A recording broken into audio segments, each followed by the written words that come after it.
Screen پہ چل رہا ہوگا، کوئی چیز بھی تشت ازبام ہونے سے نہیں رہ جائے گی، تو پھر بندہ کہے گا اوہو یہ تو سب میرے مالک کو پتا تھا، لوگوں کی نظروں سے چھپ سکا، رب کی نگاہوں سے تو نہیں چھپ سکا، اس کی نگاہوں سے کون چھپ سکتا ہے؟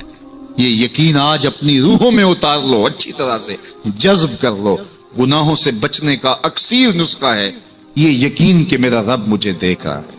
یہ یقین جب روح میں جم جائے، خیالوں میں اتر جائے، اعتقاد کا پختہ حصہ بن جائے، پھر بند کوٹڑی میں بھی جرم نہیں ہو سکتا کہ میرا مالک تو مجھے دیکھ رہا ہے۔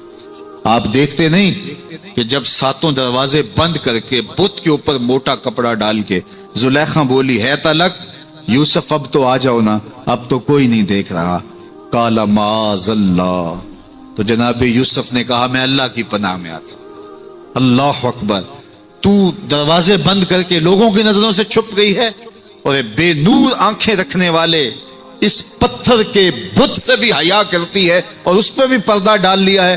جب تو اس جھوٹے خدا سے حیا کرتی ہے، میں سچے خدا سے حیا کیوں نہ کروں جو ساتویں کوٹھڑی میں بھی دیکھتا ہے۔ اتنی روشنیاں برسی کہ گناہ کا تصور بھی محال ہو جائے، تو یہ یقین کہ میرا اللہ مجھے دیکھ رہا ہے، یہ انسان کی زندگی میں نظم پیدا کرتا ہے۔ باپ اپنے بیٹے کو کوئی بات کہے تو سعادت مند بیٹے کو غور سے وہ بات سننی چاہیے۔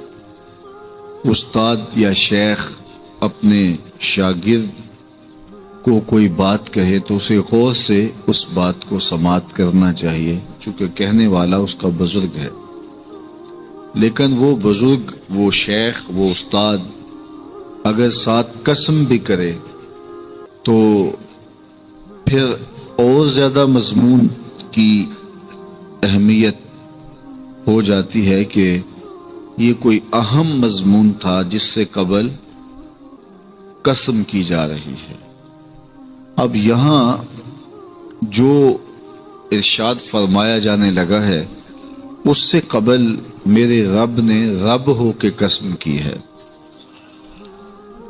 میرا مالک تو یوں بھی کہہ دیتا تو کافی تھا، لیکن مضمون اتنا اہم ہے کہ اس کو بیان کرنے سے قبل میرے رب نے قسم کی، اور پھر قسم بھی ایک نہیں کی، 5 قسمیں کی۔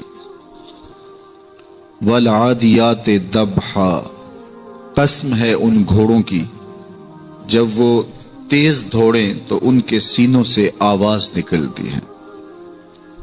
راہ حق میں جہاد کے لیے جب گھوڑے دوڑتے ہیں تو ان کے سینوں سے نکلنے والی آواز اللہ کو کتنی محبوب ہے کہ ان گھوڑوں کی قسم کی۔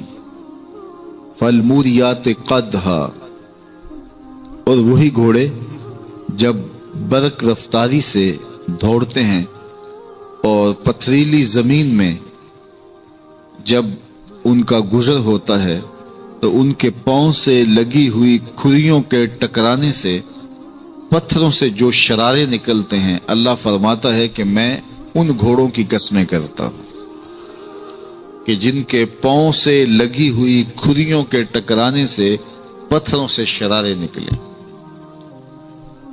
پھر ارشاد فرمایا فالمغیرات صبحا، اور وہ گھوڑے صبح کے وقت جب حملہ آور ہوتے ہیں اور دشمن کے لشکروں کو تاخت و تاراج کرتے ہیں تو ان حملہ آور ہونے والے گھوڑوں کی قسم۔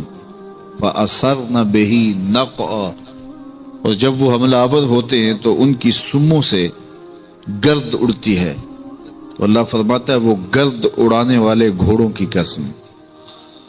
پھر ارشاد فرمایا فَوَسَطْنَ بِهِ جَمْعًا، اور وہ بہادر اور دلیر گھوڑے اپنے سوار کو لے کر کے جب دشمن کے قلب میں گھس جاتے ہیں اور جتھوں پر حملہ آور ہوتے ہیں تو مجھے گھوڑوں کی یہ ادا بھی اچھی لگتی ہے، تو مجھے ان گھوڑوں کی قسم۔ تو 5 قسمیں کی۔ قسم ہے ان گھوڑوں کی جو دوڑتے ہیں تو ان کے سینوں سے آواز نکلتی ہے۔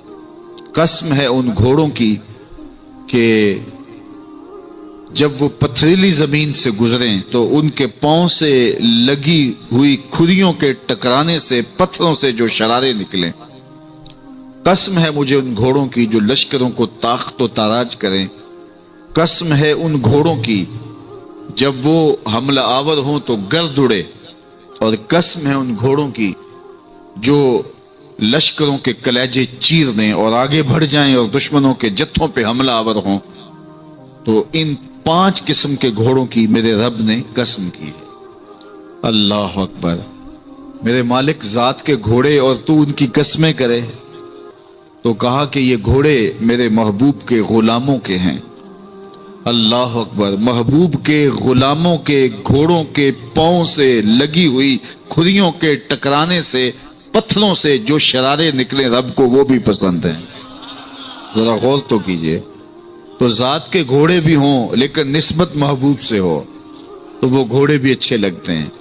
اچھا ذرا آگے آ جائیے، ذات کا کتا ہے لیکن ولیوں کے سنگ جڑ گیا۔ اللہ نے اس کتے کا ذکر قرآن میں کیا، بلکہ اس کے بیٹھنے کے سٹائل کو بیان کیا۔ وَكَلْبُهُمْ بَاسِطٌ ذِرَاعَيْهِ بِالْوَسِيدِ، ان کا کتا غار کے دھانے پہ اپنے بازوؤں کو پھیلا کے بیٹھا ہے۔ غار کی دہلیز پر بیٹھنے والے کتے کی حیت جلوس کو، اس کے بیٹھنے کے سٹائل کو قرآن نے بیان کیا۔ مالک اس میں ہمارے لیے کیا ہدایت ہے؟ ایک کتے کے بیٹھنے کے سٹائل کو تو بیان کر رہا ہے، اس کی حیت جلوس کو بیان کر رہا ہے، انداز نشست کو بیان کر رہا ہے، تو قرآن تو سراپا ہدایت ہے، تو اس میں ہمارے لیے کیا ہدایت ہے؟ کہا یہی تو بتانا چاہتا ہوں کہ ذات کا کتا بھی ہو، سنگ نیکوں کے جڑ جائے تو وہ قابل ذکر ہو جاتا ہے، اور اگر تم میرے ولیوں سے جڑ جاؤ گے پھر تمہارا مرتبہ کیا؟ یہاں تو کتے جڑ جائیں تو قابل ذکر ہوتے ہیں۔ اچھا ذات کی چیونٹی ہے لیکن راہ تکتی حضرت سلیمان پیغمبر کا، تو اس چیونٹی کی گفتگو اللہ نے قرآن میں بیان کر دی اور اس کے نام کی صورت اتار دی۔ النمل، سورہ نمل اس چیونٹی کے نام پہ صورت ہے جو حضرت سلیمان علیہ السلام کی راہیں تک رہی تھی اور اپنی ہمجولیوں سے کہہ رہی تھی جلدی جلدی اپنے بلوں میں داخل ہو جاؤ، اللہ کے نبی کا لشکر بے خبری میں کہیں تمہیں کچل نہ ڈالے۔ اور حضرت سلیمان نے اس چیونٹی کی بات کو سنا، فَتَبَسَّمَ ضَاحِكًا مِّن قَوْلِهَا، اور مسکرا بھی پڑے۔ تو چیونٹی بھی ہو، گھوڑے بھی ہوں، کتے بھی ہوں، لیکن جب اچھے لوگوں کے سنگ جڑ جائیں، نسبت بلند ہو جائے تو وہ قابل ذکر ہو جاتے ہیں۔ تو ہیں گھوڑے لیکن میرا رب ہو کے قرآن میں ان گھوڑوں کی اداؤں کی قسمیں کر رہا ہے۔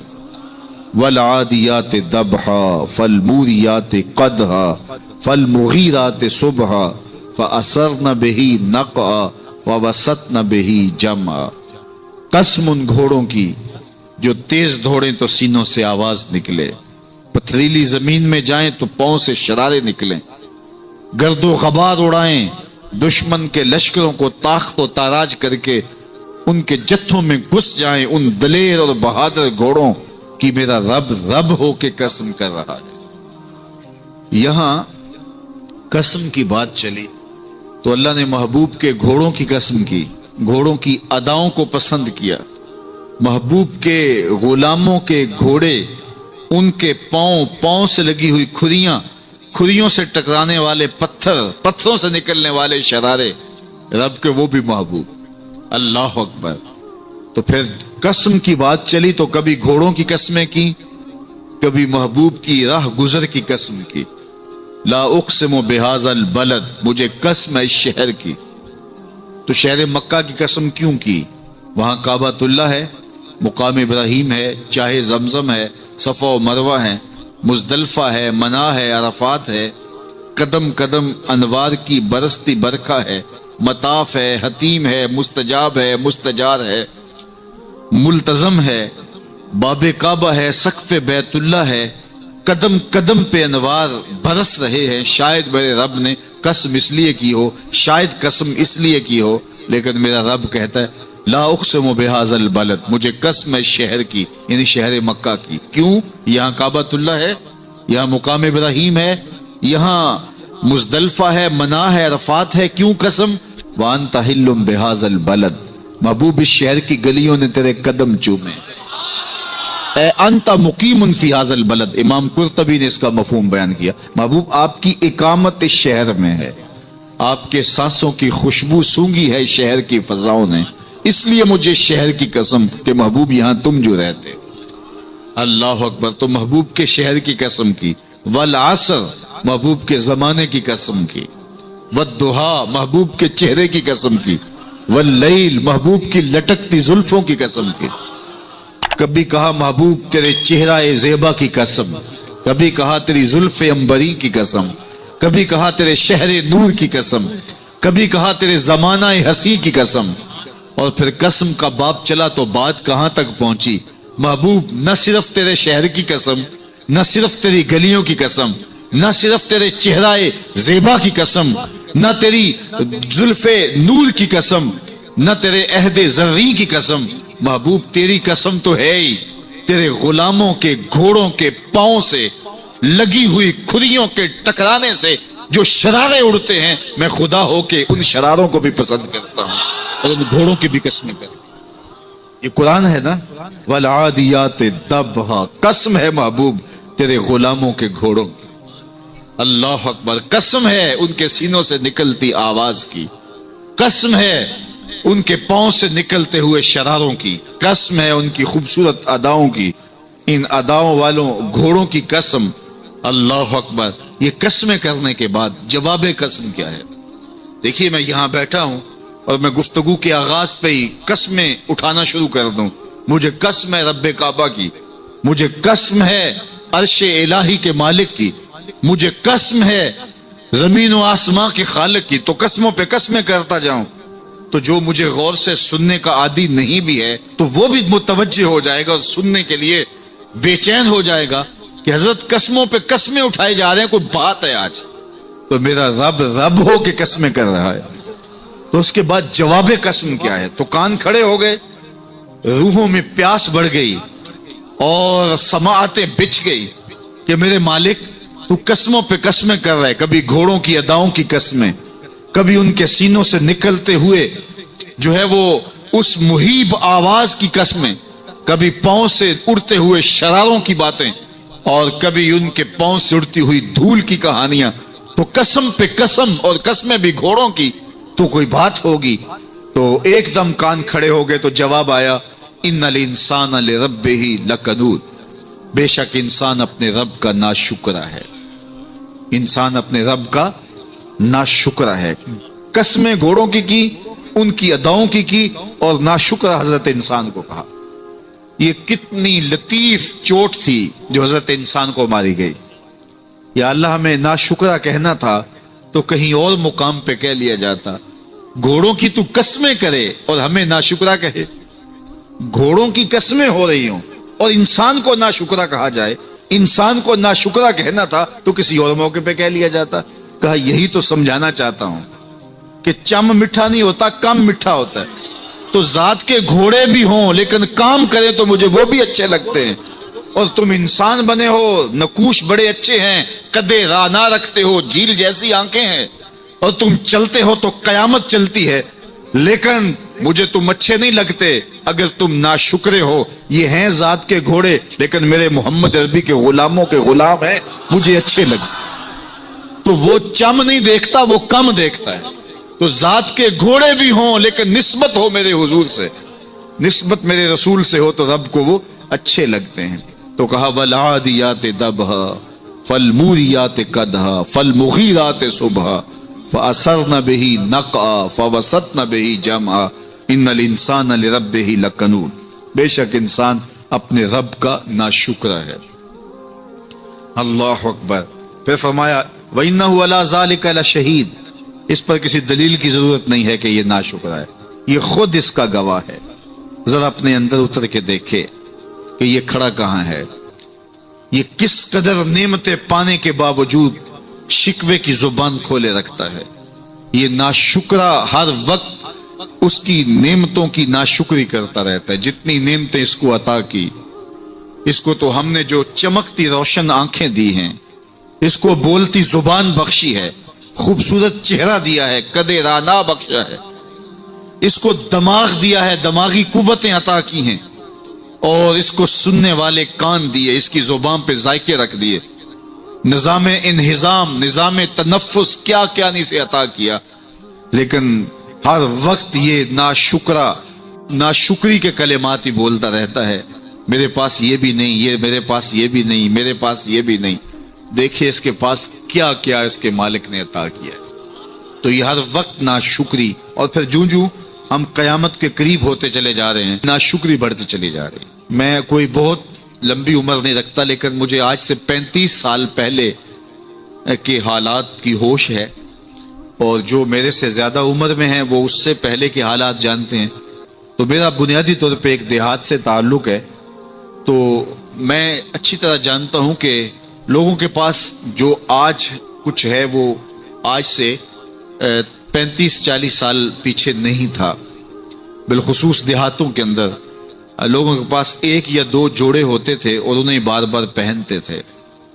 کسی شادی یا بیاہ کے موقع پہ جانا ہوتا تو بعض اوقات کسی سے وہ لباس یا جوتے مانگ کے لے کے جاتے. مجھے اچھی طرح یاد ہے کہ اس زمانے میں لوگ اپنے کندھے پر ایک کپڑا رکھا کرتے تھے، اور شادی پر اگر کسی نے جانا ہوتا تو جس کا کپڑا بہت اچھا ہوتا تو اس سے وہ مانگ لیا کرتے تھے کہ میں نے ذرا شادی پہ جانا ہے. بڑے بھائی کے جوتے پہن لیا کرتے تھے، اور اسی طرح گزر ہوتا تھا. کبھی کوئی شکوہ زبان میں پیدا نہیں ہوا تھا، اور لوگوں کے شکستہ سے کچے گھر ہوتے تھے، اور گھر کے صحن میں ایک درخت ہوتا تھا، دوپہر وہاں کاٹ لیتے تھے.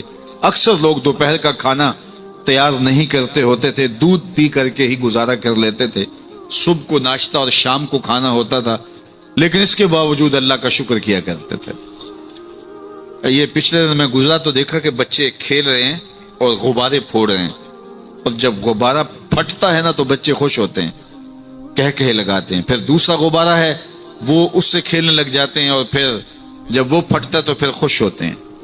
تو میں ذرا رک گیا اور اس منظر کو دیکھنے لگا، اور پھر میں نے کہا کہ غبارہ پھٹتا ہے تو یہ بچے خوش ہوتے ہیں، لیکن جب ہمارا زمانہ ہوتا تھا، جب ہم بچے تھے تو غبارہ پھٹتا تھا، ہم رونے لگ جاتے تھے، کیونکہ کھیل ہی ختم ہو جاتا تھا. ایک ہی غبارہ ہوتا تھا 5-6 بچوں کے پاس، اور غبارہ پھٹ گیا تو کھیل ختم، تو سارے رونے لگ جاتے تھے. اور اب یہ غبارے پہ غبارہ پھوڑ رہے ہیں اور خوش ہو رہے ہیں، تو کہاں سے کہاں ہم آ پہنچے. لیکن اس زمانے میں اگر کسی سے پوچھا جاتا، لوگ پیدل سفر کرتے اور لباس بھی پورے نہ ہوتے، تو جب کسی سے پوچھا جاتا کیا حال ہے تو وہ لمبا ہاتھ کر کہتا اللہ کا شکر ہے. اس کی باڈی لینگویج بتاتی تھی کہ وہ اس کا رواں رواں اللہ کا شکر ادا کر.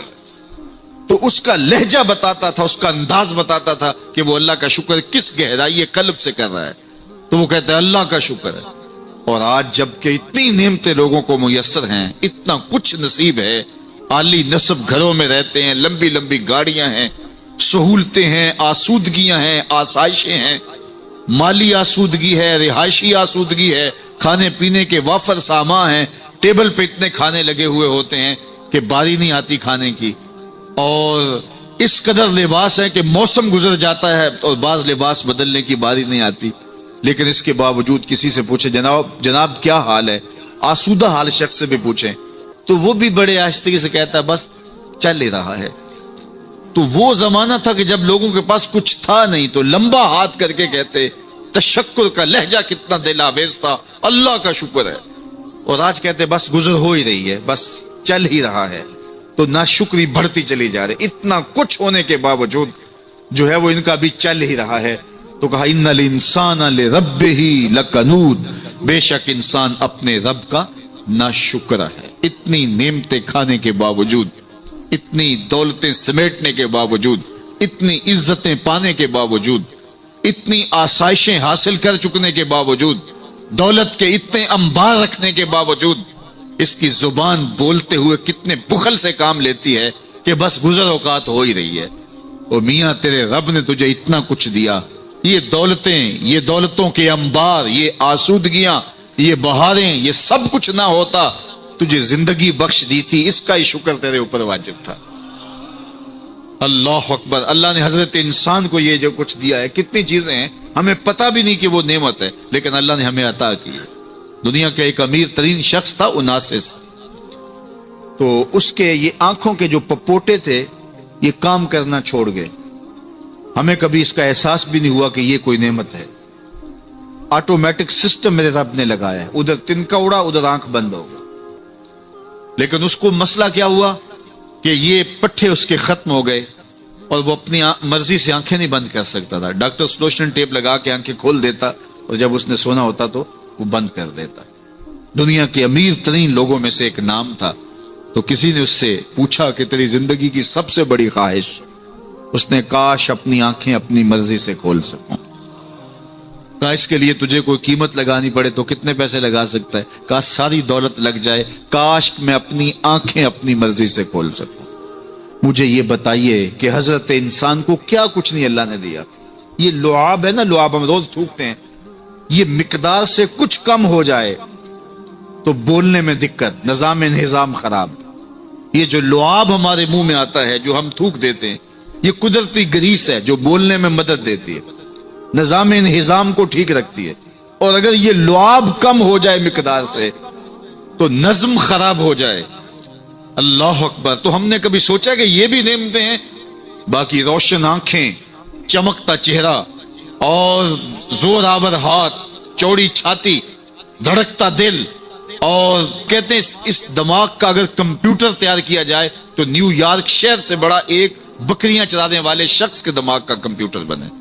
یہ حضرت انسان کو اللہ نے اتنا کچھ دیا ہے اور پھر اس کو نعمتیں دی، عزتیں دی، جائیدادیں، زمینیں، لمبی لمبی گاڑیاں، عالی نسب پلازے، کتنا کچھ دیا. پھر خوبصورت اولادیں دی. کیا کہہ رہا ہے؟ بس چل رہا ہے، گزر اوقات ہو رہی ہے. ان الانسان لربہ لکنود. انسان اپنے رب کا کتنا ناشکر ہے. اس نے کیا کچھ اسے عطا کیا، کیا کچھ عطا کیا، لیکن یہ شکر کا کلمہ بھی نہیں بولتا، بخل سے کام لیتا ہے. تو کہا یہ ناشکرہ ہے اور اس پر کوئی خارج سے دلیل لانے کی ضرورت بھی نہیں ہے. وَإِنَّهُ عَلَىٰ ذَلِكَ لَشَهِيدٌ. اور یہ خود اس پہ گواہ ہے. ذرا اپنے اندر اتر کے دیکھے تو یہ کتنا بخل کرتا ہے شکر ادا کرنے میں، اسے خود سمجھ آ جائے گی. وَإِنَّهُ لِحُبِّ الْخَيْرِ لَشَدِيدٌ. اور اس کی ایک خصلت یہ ہے کہ یہ دولت کی محبت میں بڑا سخت ہے. دولت کی محبت یہ بہت زیادہ اپنے سینے میں پال چکا ہے اور یہ دولت اس کی محبوبہ بن گئی ہے. دولت تو اس کی ضرورت ہونی چاہیے تھی لیکن اس نے اس کو اپنی محبوبہ بنا لیا. وَإِنَّهُ لِحُبِّ الْخَيْرِ لَشَدِيدٌ. اس کو محبت زر شدت سے ہو گئی ہے. سویر سے شام تک اس کا وظیفہ ہی یہی ہے. اس کی زندگی کے اندر منصوبے یہ چلتے ہیں. اللہ نے اتنا نوازا ہوا ہے، اس کی ساری زندگی آسودگی سے گزر سکتی جتنا اس کے پاس موجود ہے، لیکن اس کے باوجود ہر وقت اس کے دماغ کے فیتے پہ یہی چلتا ہے اور یہی کہانی چلتی ہے، یہ زیادہ کیسے ہو، یہ زیادہ کیسے ہو، یہ زیادہ کیسے ہو. اس اضطراب نے اس کو بے چین کر دیا ہے اور خواہش زر نے، حوث زر نے اس کا چین چھین لیا ہے اور اتنی محبت جاگزی ہو گئی اس کے دل میں کہ اللہ کی محبت کے لیے اس کے دل میں جگہ ہی نہیں بچی. وَإِنَّهُ لِحُبِّ الْخَيْرِ لَشَدِيدٌ. اللہ اکبر. اب پہلے گھوڑوں کی اداؤں کی قسمیں کی، پھر اس کے بعد حضرت انسان کی یہ جو بڑی خامیاں تھی، جو خامیاں جڑ ہیں اس کی باقی خامیوں کی، ان کو بیان کیا. ایک تو ناشکرہ ہے، جو ملا ہے اس پہ یہ شکر ادا نہیں کرتا، حالانکہ اگر وہ شکر ادا کرے، رب کا وعدہ ہے کہ اگر تم شکر ادا کرو گے میں اور زیادہ دوں گا. ایک تو یہ شکر نہیں کرتا اور دوسرا یہ ہے کہ دولت کی محبت اس کے رگو ریشہ میں رچ بس گئی ہے. بلکہ اللہ تعالیٰ نے ان بد نصیب لوگوں کی کہانی بیان کرتے ہوئے کہا جو دولت کو مقصود ہی بنا بیٹھے. الذی جمع مالا وعدد. یہ وہ بد نصیب لوگ ہیں جو مال کو جمع کرتے ہیں اور گنتے رہتے ہیں، بار بار حساب کرتے ہیں. الذی جمع مالا وعدد. مال کو جمع کیا، وعدد، اور بار بار اس کو گنتے رہے. اتنے ہو گئے، اب اتنے ہو گئے. اللہ کلا لینبذن فی الحطام. پہلے شرف میں الذی جمع مالا وعدد یحسب ان مالہ اخلد. یہ گمان کرتے ہیں کہ ہمارا مال ہمیں لافانی کر دے گا، مال کی کثرت سے ہم محفوظ ہو جائیں گے اور ہمارا کچھ نہیں بگڑے گا. دولت اتنی ہوگی تو ہم ہر طرح سے حفاظتوں کے ساتھ میں آ جائیں گے، ہمارا مال ہمیں لافانی کر دے گا. یحسب ان مالہ اخلد. اللہ تعالیٰ نے فرمایا کلا، ایسا ہرگز نہیں ہے، یہ تمہاری بھول ہے کہ مال تمہیں لافانی کر دے گا، مال تمہیں مرنے نہیں دے گا. مال تمہیں محفوظ کر دے گا. کلا، ایسا ہرگز نہیں ہے، بلکہ کیا ہے، لَيُنبَذَنَّ فِي الْحُطَمَةِ، ہم تمہیں پکڑ کے آگ میں ڈال دیں گے. لَيُنبَذَنَّ کے لفظ پہ اگر غور کیا جائے تو عربی میں جب ان کا جوتا پرانا ہو جاتا تو پرانا جوتا جب پہننے کے بھی قابل نہ رہتا تو اس کو اتار کے ایسے حقارت سے پہنتے اور اس کے لیے لفظ استعمال کرتے، نبذت النال، میں نے جوتا پھینک دیا. وہ جوتا جو پاؤں میں ڈالنے کے بھی قابل نہ رہے اور اتنا پرانا ہو جائے کہ اس کو اب جو ہے وہ مزید مرمت بھی نہ کروانا ممکن ہو، تو اس کو پھر پھینکا جاتا ہے اور پھر اس کو وہ حقارت سے پھینکتے ہیں، اور وہ جوتا چلتے ہوئے تنگ کرتا ہے تو پھر اس کو اتار کے حقارت سے رب پھینک دیتے ہیں. تو اس کے لیے لفظ بولتے ہیں نبذت النال، میں نے جوتا پھینک دیا. حقارت سے پھینکنے کو نبض کہتے ہیں، اور یہی لفظ اللہ تعالیٰ جل شانہ نے فرمایا کلا لَيُنبَذَنَّ فِي الْحُطَمَةِ، اے اہل عرب، جس طرح تم جوتا پرانا